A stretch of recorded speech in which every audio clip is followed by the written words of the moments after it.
This is a tribute to Eddie Van Halen, a great rock legend in our time, and analog audio. It was all analog back then. I'll never forget the first time I saw Eddie playing on Jump, playing an Oberheim keyboard. It cost a lot of money back then and there was dust all over it. I understand now. We miss you, Eddie. This is a video of my setup that everybody's been wanting to see. It's an analog hybrid digital recording setup. This is a Soundcraft GB4 analog 40 channel board. The 16 inputs on this side are the inputs to my keyboards. I love this analog board. I've loved Soundcraft. I got my first one in 1973 and it cost like way too much money, like $2,900.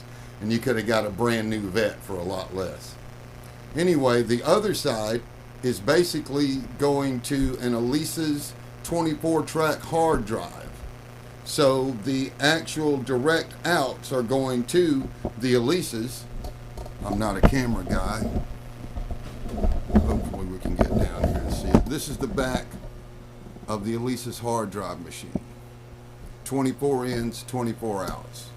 They're all tip ring sleeve balanced. Going to basically these Whirlwind, you can see the old analog, Whirlwind multi-connectors that have 20 mic lines balanced each. Trying to make it easier when I used to do live gigs. Anyway, it's coming from these channels for the keyboard through this multi-pin going to the inputs of the Elisa's hard drive machine. Out of those, the outputs are going back into these other 24 channels that are on the other side of the console. From there, the outputs go to another multi-pin going to a Midas M32 digital console. Now for all you kiddies out there, this is the analog world that Eddie Van Halen and all the good rockers, this is what we used. Let's see if I can unplug this power cable.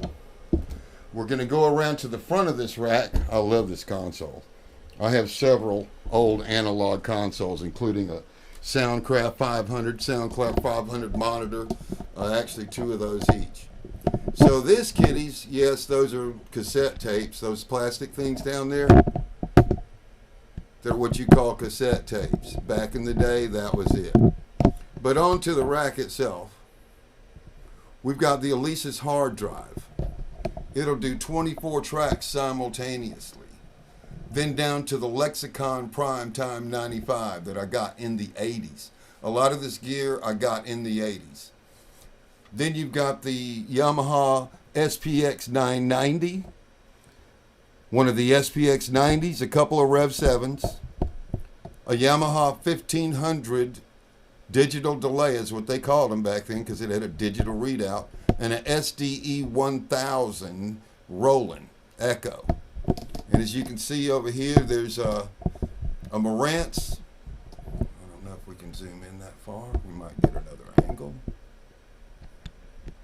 A Marantz CD recorder player and a couple of basically CD/cassette recorder players.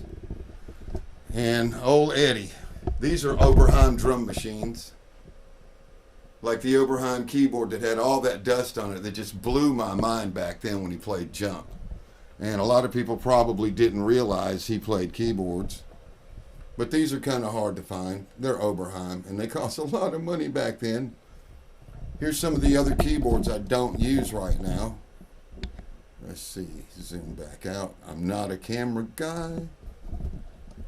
So on the other side over here, here's the Midas.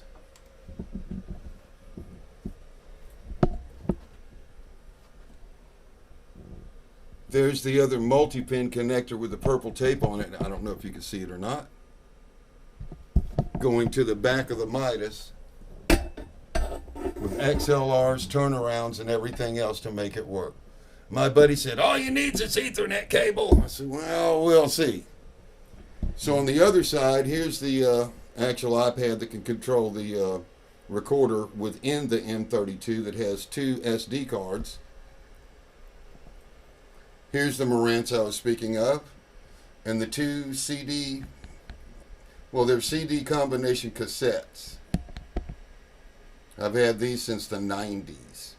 And there's another ART compressor and some Valley people or Valley Audio that some people are familiar with. And here's all the volume pedals for the keyboards. We'll get into that in another video. But basically, I'm MIDIing this Yamaha MX88 into a Kurzweil module. Comes out of that, goes to one of these micro cords, which I use for a vocoder. Out of that with MIDI into this other cord that I use as a synthesizer. Out of that goes into this other MX88 Yamaha. That's for the right hand. For the left hand, basically this is a Korg MS2000B. I had 5 Mini Moogs in my life, and basically all the Mini Moogs back then, the low note was F. I've got this song called Blood Brothers, and you lose a whole octave. So I got this keyboard a while back. Then came the Poly D. It sounds closest to a Mini Moog Model D I've ever seen. And it's really cool. It's got MIDI. So when I play this Korg, it MIDIs to this other Poly D, which also MIDIs to down here. There's a DX7 with a harpsichord sound on it. And basically I have all these volume pedals, and they play all the time. You probably might not be able to see all these volume pedals. But that's pretty much my rig, and we'll see how it works. I've been recording some videos, just actually recording onto the Alesis hard drive, coming out of that onto the Midas, and onto that card. I haven't overdubbed or anything, but we'll see how it turns out. And the Oberheim, every time I look at them now, reminds me of Eddie Van Halen. See you guys.